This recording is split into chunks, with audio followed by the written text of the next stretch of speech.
Hello everyone. गुचुआन को जब Chang की कॉल आती है तो वो उसे अपने कुछ दिन ऑफिस ना आने का बताता है कि मैं थोड़ा रेस्ट करना चाहता हूँ।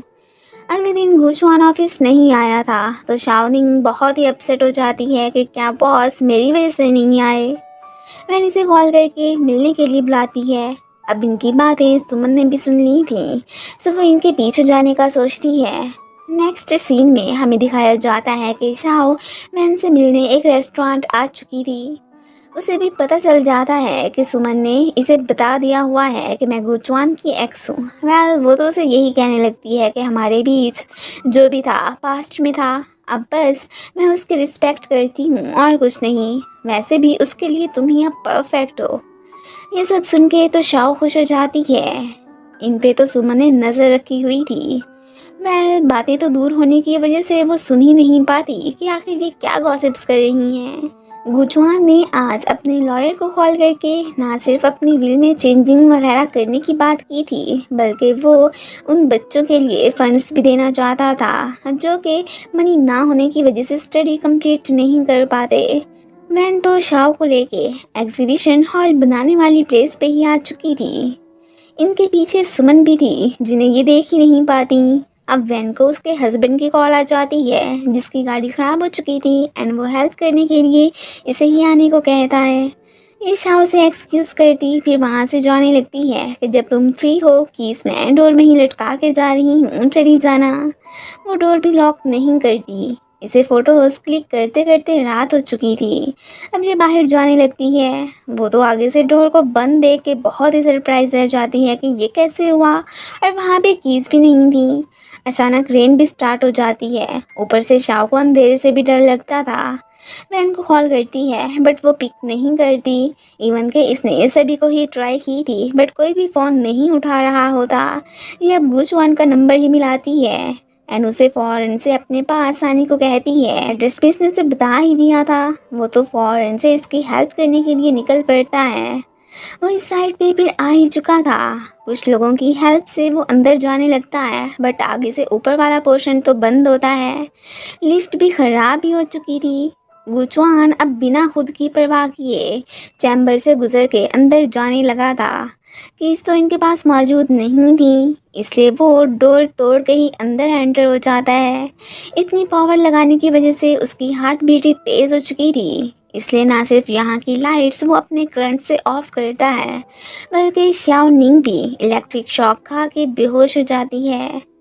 अब नेक्स्ट हमें गुचवान को उसके पास हॉस्पिटल में ही बैठे दिखाया जाता है। चैंगरैन इसे चार्ज करने का टेम्परेरी सा सामान यहीं पे ही लेके आ गया था क्योंकि गुचवान अभी शाओ को यहाँ से छोड़ के घर नहीं जाना चाहता था कि उसकी ये कंडीशन मेरी वजह से ही हुई है।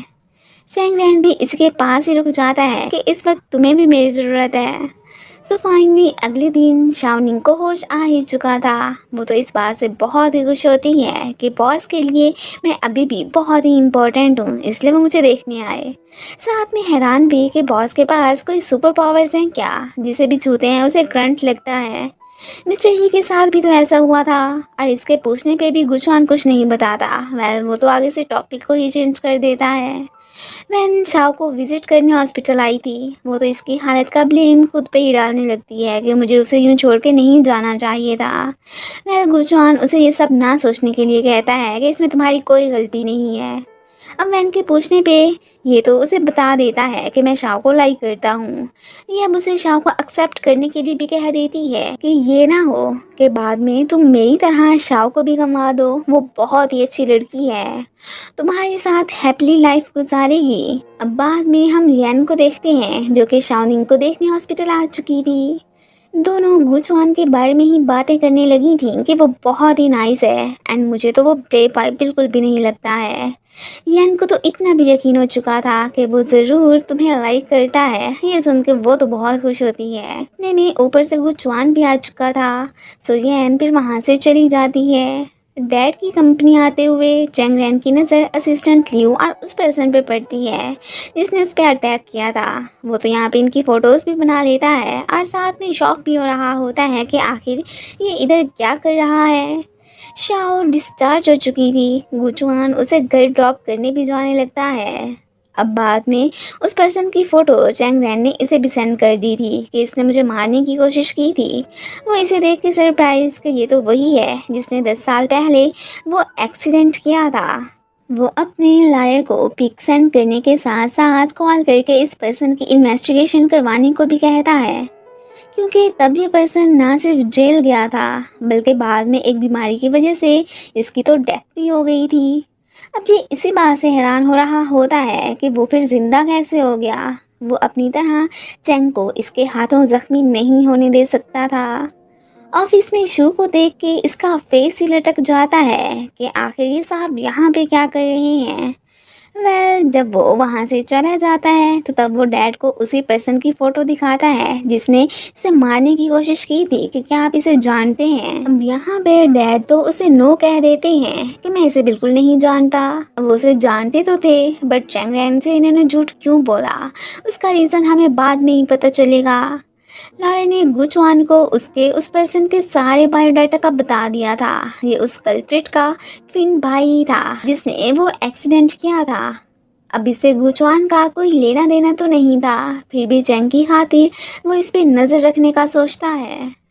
अब वो शाओनिंग को ऑफिस के लिए पिक भी करने आ गया था। वो तो अब कम्प्लीटली ठीक हो ही चुकी होती है।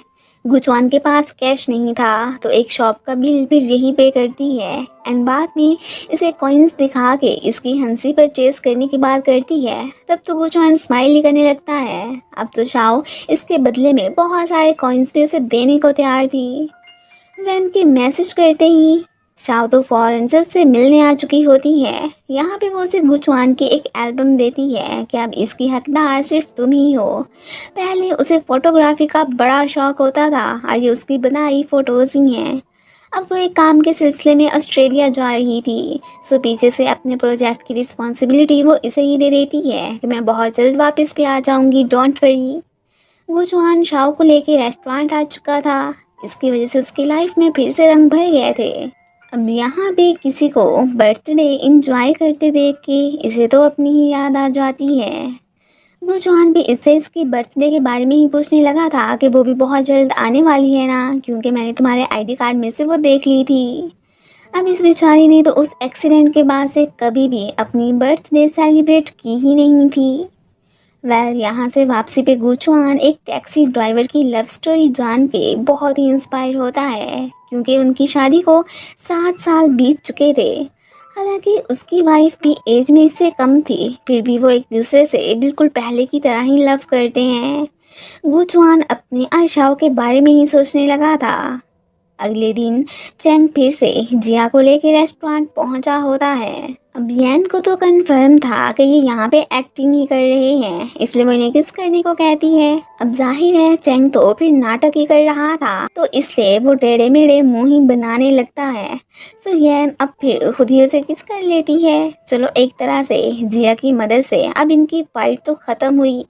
अचानक इसे डैड के गिरने की खबर मिलती है, तो ये यैन को लेके घर ही आ चुका था। डैड अभी तक अनकॉन्शियस ही थे। ये उन्हें लेके बहुत ही परेशान हो जाता है कि अब पता नहीं ये कब ठीक होंगे। यैन फिर इसे तसल्ली देने लगती है कि डोंट वरी, आप अंकल को लेके परेशान मत हो, वो बहुत ही जल्द ठीक हो ही जाएंगे। शाओ अभी ऑफिस ही होती है कि तभी आंट उसे कॉल करके ग्रैंडमा के मिसिंग होने की बैड न्यूज़ देती हैं। अब ना सिर्फ वो और गुचुआन उन्हें ढूंढने के लिए निकले थे, बल्कि चैंग रैन और यैन को भी मैसेज करके उनकी हेल्प करने को बोलते हैं। फाइनली ग्रैंडमा उन्हें एक ग्रेवयार्ड में अपने बेटे और बहू की ग्रेव के पास मिल ही गई थी। ये उन्हें अब घर लेके आ जाते हैं। ग्रैंडमा को भूलने की बीमारी थी, तो वो गुचुआन को अपना बेटा ही समझ लेती हैं कि तुम आ गए काम से वापस।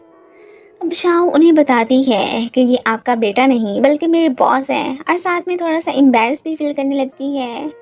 आंट तो स्पेशल शाओ के लिए खुद केक भी बना के लाती हैं, क्योंकि आज ही तो उसकी बर्थडे भी थी। इतने अरसा बाद शाओनिंग इन सब के साथ मिलके सेलिब्रेट करने लगी थी। तभी अचानक जब वो विश मांग रही होती है तो उसे पास्ट के फ्लैशबैक्स आने लगते हैं, और वो इधर गुचुआन को ही देखने लगी थी। एंड इसी के साथ ही ये पार्ट ख़त्म हो जाता है। Thanks for watching.